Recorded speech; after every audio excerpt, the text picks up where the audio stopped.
there's a huge long history with the ministry and government.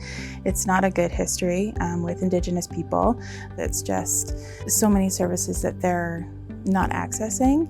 Having somebody who's Indigenous, who's from the same community, and able to build those relationships and really sit down and get to know these clients. And then it would open up many, many more opportunities that were just so needed. What prompted the need to create the Surrey Urban Indigenous Hub was feedback that we received from the community.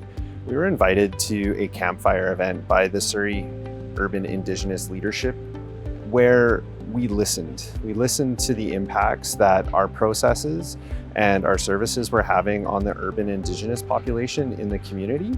And as a result, we knew that we needed to co-create a different way of working with Indigenous peoples.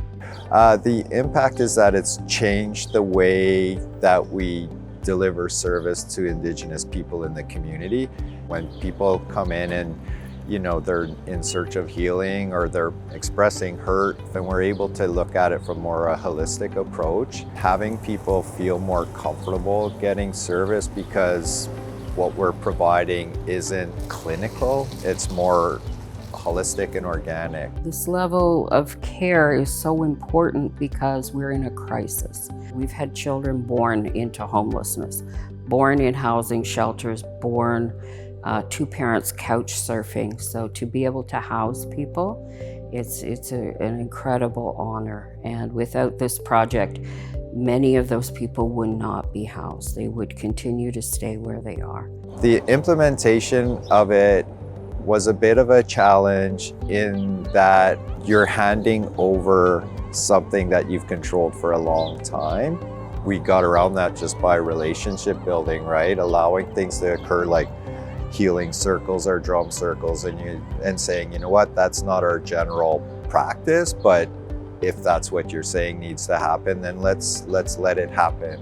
What was different with the Surrey Urban Indigenous Hub implementation is that we co-created the solution with Indigenous peoples and co-created services that are now delivered in a manner that is culturally safe and culturally respective of their traditions and the needs of Indigenous peoples in the Surrey area.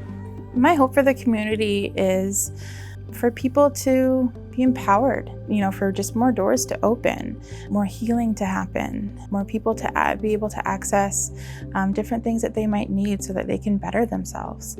My hope is that this program keeps growing and growing and growing.